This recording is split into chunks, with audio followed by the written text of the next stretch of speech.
Good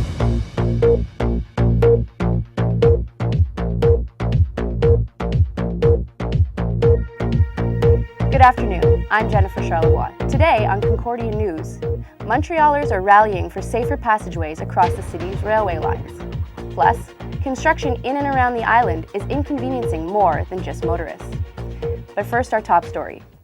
The locked-out employees of Le Journal de Montréal have been in a deadlock dispute for the past 22 months, but that has not kept the journalists from reporting the news. RueFrontenac.com is the online news site started by the shut-out Le Journal writers. As of last week, the website reached a new milestone. Steve Boudreau reports. The riders at Rue Frontenac have temporarily put away the picket signs and turned their focus to print. As of October 28, the popular online website, which launched almost 2 years ago, began distribution of their weekly French paper. Essentially, I would say it's the readers that demanded a print version. They kept asking, you know what, why don't you do this? It's time, we're ready, we want it, and we pretty much listened to them. While the internet is still the future of the newspaper industry, print is still very much the present. 75,000 copies of Rue Frontenac are being distributed to supporters each week. All the work at Rue Frontenac is run on a volunteer basis and is funded by advertising and donation money. The free paper has over 1,400 distribution points in the Montreal area and surrounding regions. It can be found in locations like Presse Café and various universities such as UQAM. Despite all the success, Filoto wants to make sure the message remains clear. Our main reason we're here is to try to get people back to the Journal de Montréal in really good conditions, the best conditions possible, to make sure that the people who have to leave after restructuring or whatever do so in the best conditions. So Rue Frontenac is still just a pressure tactic in order to help us accomplish our goals. In the meantime, locked-out journalists are continuing their work at Rue Frontenac, while readers can get their print copies every Thursday afternoon. For Concordia News, I'm Steve Boudreau. Steve Boudreau joins us in studio now for an update on this story. Steve, do they have plans to expand their distribution? Not at the moment, Jennifer. I've been told by the people at Rue Frontenac that they're, however, adjusting the quantities attributed to certain areas. The NDG and Westmount boroughs, for example, won't have as many publications available due to lack of interest. And more copies will be added to demanding hotspots like the Plateau. And Steve, what is the print version doing for the locked-out writers and their cause? Well, it's essentially a way to compete with Quebec's similar publication, 24 Heures. But more importantly, it adds to the many pressure tactics launched by the union. For instance, you have Le Journal's boycott campaign and the protest rally set to take place on December 4th at Parc La Fontaine. In the meantime, negotiations are set to resume in the upcoming weeks, despite the fact that 90% of employees recently rejected the latest offer from management. Jennifer? Thanks, Steve. Montreal has been under siege by construction signs this fall. Besides traffic woes, store owners are also feeling the effects. And now we're joined by our construction reporter, Renee Giblin, to tell us about how roadwork is impacting residents and the profits of local businesses. Hi Jennifer, I'm in front of one of the many construction sites at Concordia University, and as you know, Quebecers certainly know their construction, and no matter where it occurs, someone will be inconvenienced. The sidewalks are either closed or an obstacle course, and Park Avenue is constantly marred with traffic. These are the many realities that many businesses face, and for some, the construction is proving to be unbearable. Jennifer Lonegain is the owner of Atelier des Boutiques Atelier, and she says her business has suffered from the construction.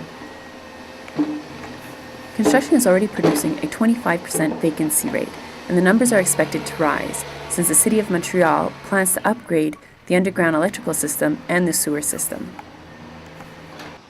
Park Avenue is not the only place where construction has disrupted the lives of people living in the area. Residents living in Pointe-des-Cascades, off the western tip of Montreal, are also upset about the delays in rebuilding the Chambéry Brook Bridge. Construction on the Chambéry Brook Bridge on Highway 338 has been extended to next summer, which has upset some area residents. Genevar Construction claims the extension is due to the discovery of a type of quartz in the terrain which requires specific machinery to drill through. Residents are angry because they claim the detour route is extremely dangerous. The road lacks shoulders and contains hills and sharp 90-degree turns. A number of accidents forced Transport Quebec to install additional warning signs, but with the approach of winter, residents are concerned. I'm Renee Giblin for Concordia News. Back to you, Jennifer.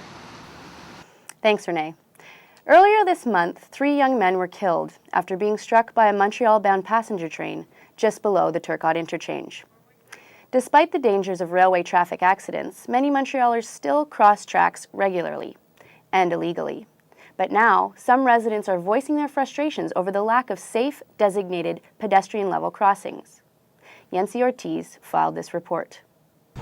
At 10,000 tons, it can take a train up to a mile to stop in an emergency. But here near Metro Rosemont, pedestrians often cross Canadian Pacific tracks, which is a serious concern for the company. Randy Marsh is a spokesperson for Canadian Pacific.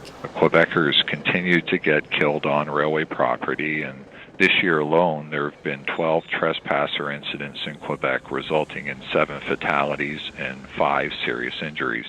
By crossing the tracks, you not only put your life in danger, but are also liable to receive a ticket. Anyone found on Canadian Pacific property can be charged with trespassing under Section 26.1 of the Railway Safety Act. All the money collected from those tickets, of course, goes directly to the municipality. This man received a contravention ticket and was fined $150. Ms. Taya Hemingway is part of a Facebook group opposed to ticketing. For me, I call this like Montreal's Berlin Wall because it cuts the city in half. After pressure from the public this summer, the municipality of the Plateau, Montreal, formed a committee to address their concerns. They've been able to include Canadian Pacific in the dialogue, but they are only in the first stage of discussion. There's been no formal request or follow-up made to CP. The problem is not exclusive to the Plateau. Andrea Rideout received a trespassing ticket near the St. Henri Metro. It's just really easy to get in and out of different areas of St. Henry by crossing or following the tracks. It's just kind of part of my walking route. There are a few pedestrian underpasses in the city, but they often go unused because many consider them unsafe, especially at night. What needs to be done to solve this problem is that we put pedestrian level crossings at many points across the tracks. Not just one, not just to get to the Rosemont Metro, that's an important issue. It needs to be the length of these tracks as long as there are residences on either side and businesses. For Concordia News, I'm Yancy Ortiz. And now, our environmental reporter Judith Jock joins us for a look at the greener side of Montreal. First, let's take a look at the Green Initiative at Concordia University.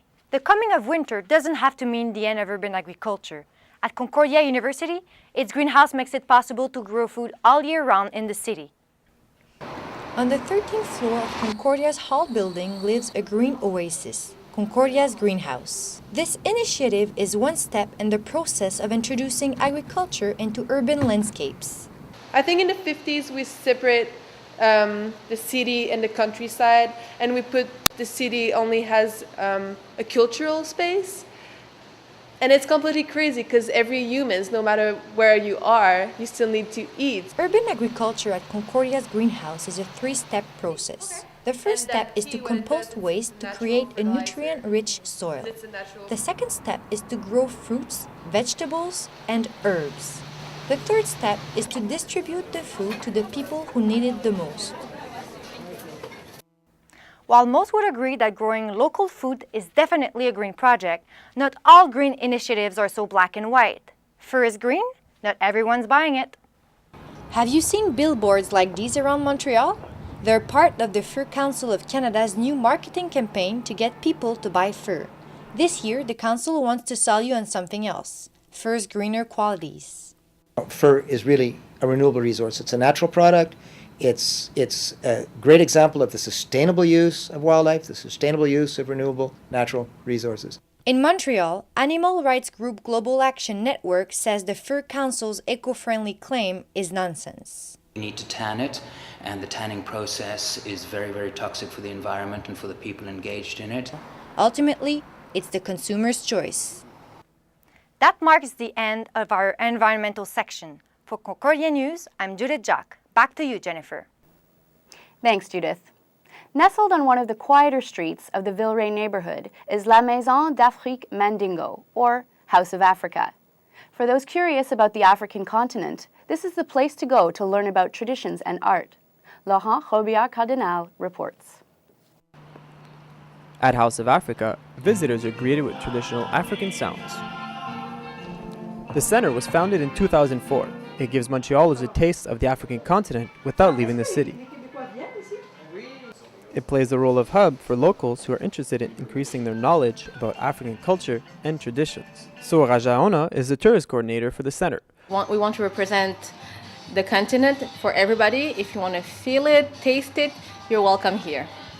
I'm in the Tuba Space area where House of Africa holds their conferences and events and where African culture is on display.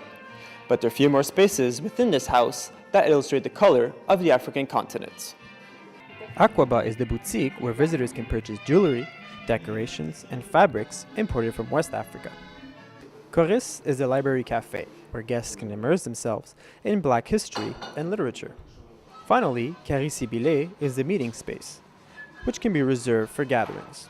For the past year, the House of Africa has had on display a variety of traditional costumes. We have also the costumes definite specific moments in the life of an African, like weddings, baptism. For example, this is a costume that a young man would wear when he gets married and enters manhood. The exhibit also showcases controversial elements of African culture. For example, this is the outfit that a young girl would wear during a genital mutilation ceremony. House of Africa is free to the public and is open from 10 a.m. to 6 p.m. on weekdays and is closed on weekends. For Concordia News, I'm Laurent Robillard-Cardinal. Laurent joins me in studio now. Laurent, how big is the African community in Montreal? Well, Jennifer, it's fairly big. In 2006, Stats Canada reported that almost 109,000 Africans live in Montreal. The majority of them are from Northern Africa. In fact, countries like Morocco and Algeria together represent 8.6% of the immigrant communities in Montreal. As for sub-Saharan countries, the biggest portion of immigrants come from Eastern Africa, countries like Kenya and Somalia. And are there any other organizations in the city that represent this community? Yes, there are several organizations in Montreal for the African community. There's Tuki Montréal, a French internet magazine that discusses African news. You can also find Le Montréal Africain journal that helps newcomers from Africa better adapt to their new country. And also during the summer days, Montrealers can dance to African beats during the music festival Nuit d'Afrique, which showcases music from Africa and the Caribbean. Thanks, Laurent. Halloween may be over, but trick-or-treat loot and its many consequences follows many children into the new year. An off-island dentist has an innovative approach to managing how much candy kids eat after Halloween. Carmen Fabio reports. Halloween has come and gone, but the residual effects linger on. The candy kids amass, going door to door, can last for months. One Pancourt dentist has started a program to entice the kids off the candy. They bring the day after Halloween, they bring their candies. We give them $2 per kilo. We give them some sugar-free candies. I give them a funky toothbrush that has a 2-minute timer, so that it encourages them to bite, to brush for 2 minutes. Dentists have to deal with the after effects of $2.1 billion of candy sales in North America. The money that I give it to the kids, I double the amount, and I give it to 2 charity centers. Dr. Larry's efforts have raised over $1,000 for 2 local charities. With the candy and the money going to a good cause, everybody benefits from this program. I like the idea of it. You sort through it now, you get the stuff you like, and you give away the stuff you don't really like. I'd go with Zach. It's a good idea, but it seems like that most kids are going to object to the idea. This is Carmen Fabio for Concordia News. I don't know if I'd be giving up my candy that easily. That's the news update. Thank you for joining us. For Concordia News, I'm Jennifer Charlebois. Good afternoon.